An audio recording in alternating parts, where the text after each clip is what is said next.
So, all right, y'all, this is our take. This is Mark, the moderator. Thanks.com. The game is a game, always. Leaf is only family. Brooklyn forever. Avery, the process. Troy Avenue.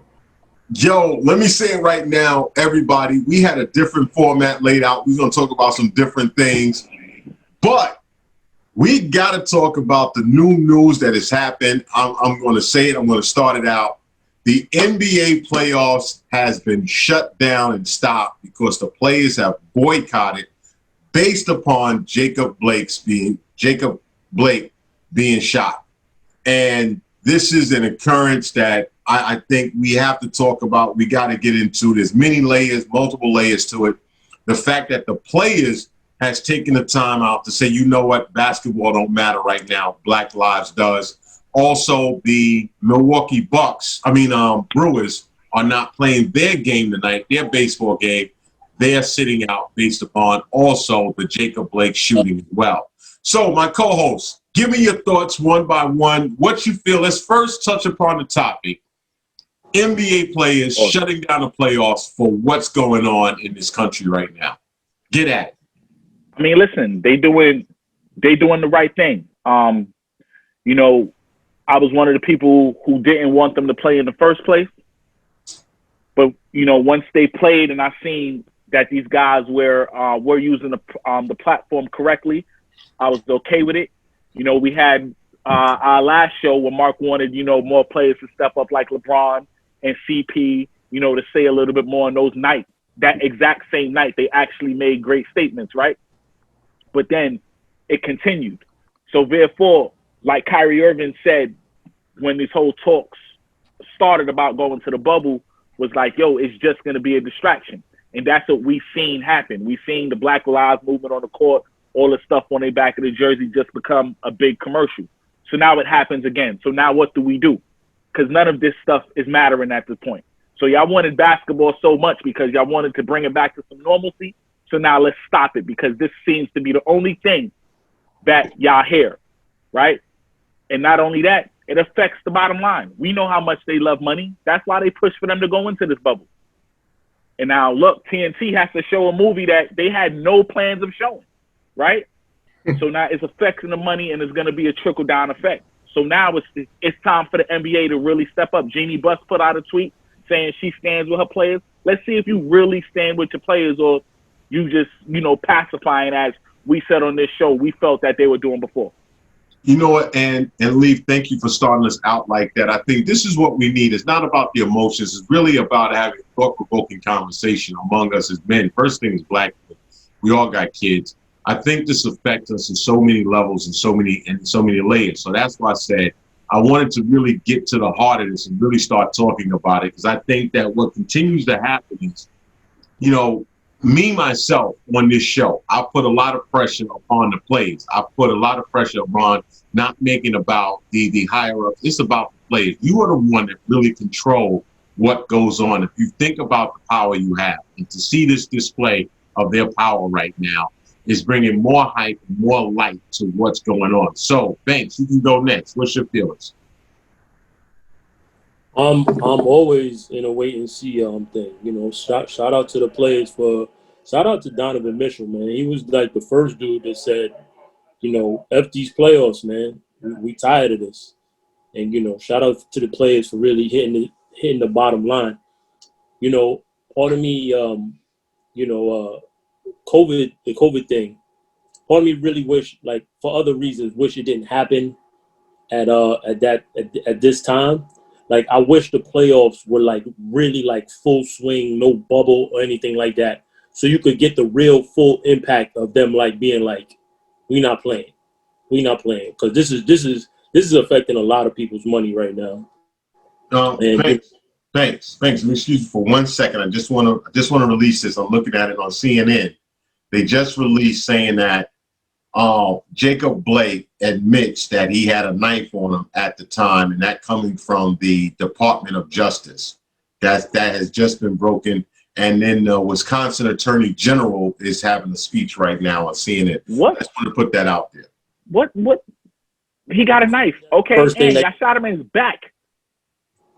But listen, even with what you're saying, right? Here's the thing that I've always found crazy is that we talk about as black men, we have had discussions with our children about what to do in the event that they get pulled over, about how they should remain calm, how they need to be, keep their wits about them in a situation, which is crazy to me because they're not the ones with the training, they're not the one with the gun, they're not the ones with the taser.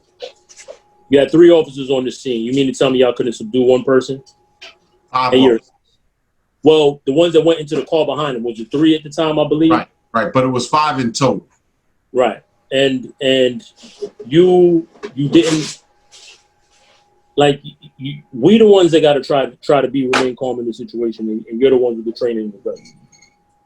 But I mean, I think it's a step in the right direction. We'll see what happens. Funny how that statement came out that quick, though. Jacob Blake is in critical condition, but he admitted he had a knife on him. Huh? Interesting. Okay. That's all I got right now. Avery? Yo, man, none of this. Look, the players doing what they're doing is, I don't want to sound crazy, but it's a step in the right direction. It's a little too late, if you ask me, because they should have never been in the bubble. That's been my stance from day one. I think the players to some degree were complicit in taking the attention off of Breonna Taylor, although they had names on their back and all of this. I feel like that was the league pacifying some wishes there. Now, hey, say something real quick though, would it make a difference though? Like, this statement wouldn't be as powerful if there was no playoff games being played in the first place. The fact that they shut down the playoffs. It is. But let me tell you this: how much more has to happen for you to say we need to stop? You shouldn't have been there in the first place. You shouldn't have been with the setup, the paying, the setup of the TV. You shouldn't have been there in the first place, because at the end of the day, dudes still got a little bit of money from what they were doing. So you shouldn't have been there in the first place. That's just my approach. Avery, I disagree. I disagree with you just saying that they shouldn't have been there in the first place, right? Because to me, it really doesn't matter when you do it, as long as you do it. Yes, some people might have wanted to seen the bigger picture right away, right? And some people are later to see it, but they've seen it. And that's the thing that matters most, bro, that they've seen it. You feel what I'm saying? It's like, I'm gonna give you a good example real quick. It's like both of us going to work out, and you see yourself and you like, yo, I'm out of shape right now. I'm working out today and I'm postponing it. And then now later on I realize, like, yeah, I need to work out too, and I just start.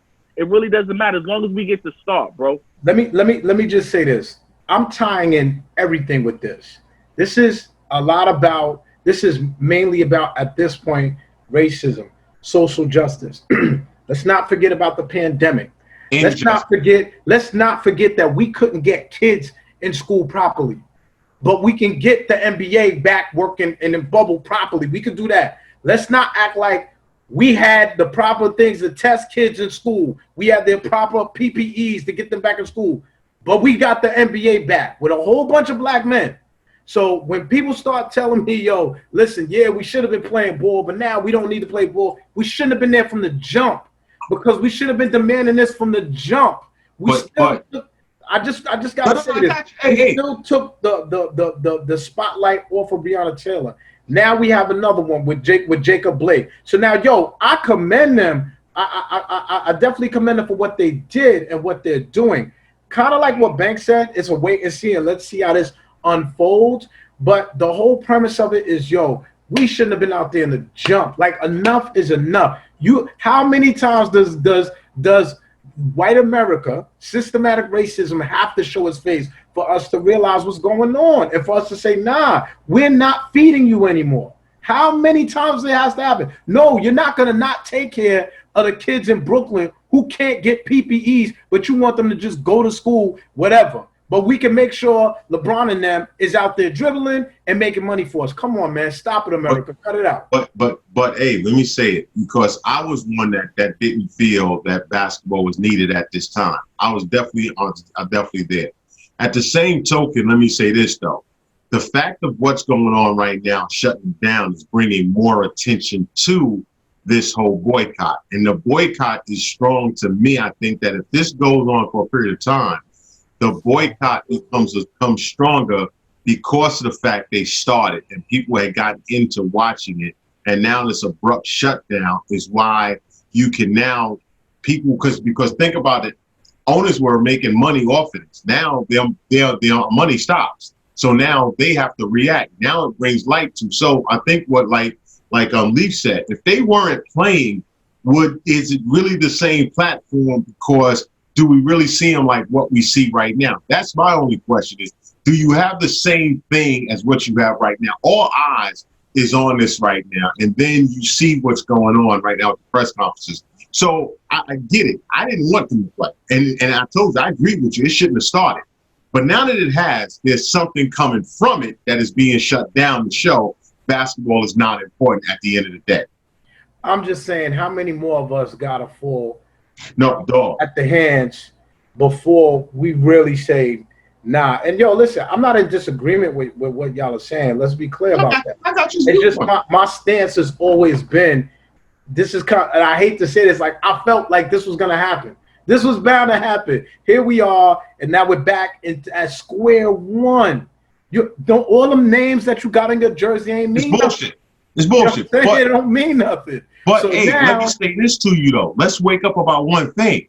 The boycott, the marching, that's not going to stop this from happening. 100%. It's about putting measures in place that so when it does happen, that right away people are held accountable. Being held accountable. That's what people we want. Accountable. Right. No question about it. Listen, it shows a lot that we've been through the whole, thing with Lloyd, and the nation has seen that, and cops still got the gall to shoot a cop 7 times. Like that says a lot about the country in itself.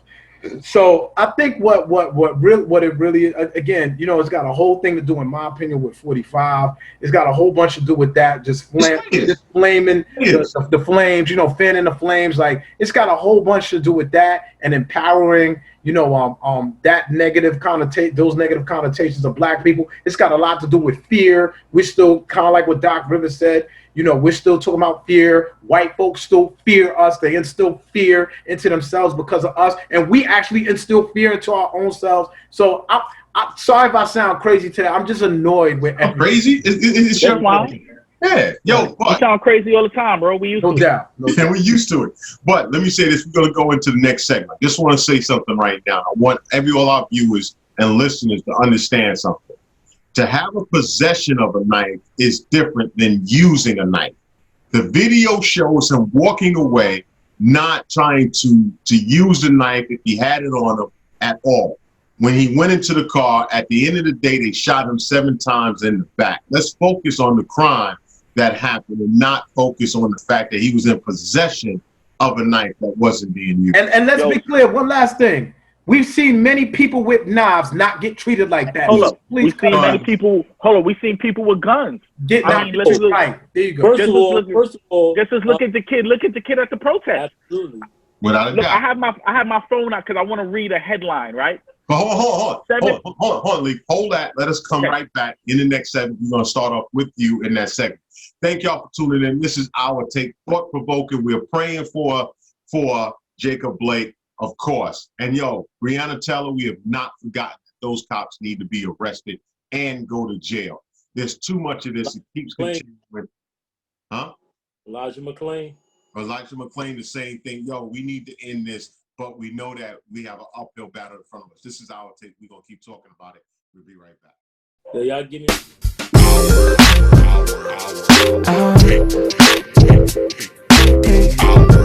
This is our take. This is our take. This is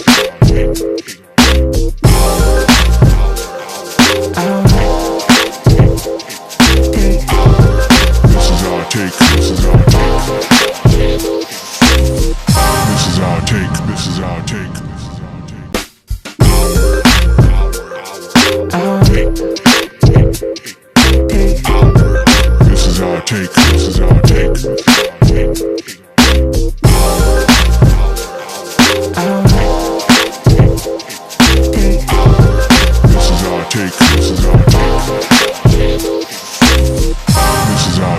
This is our take.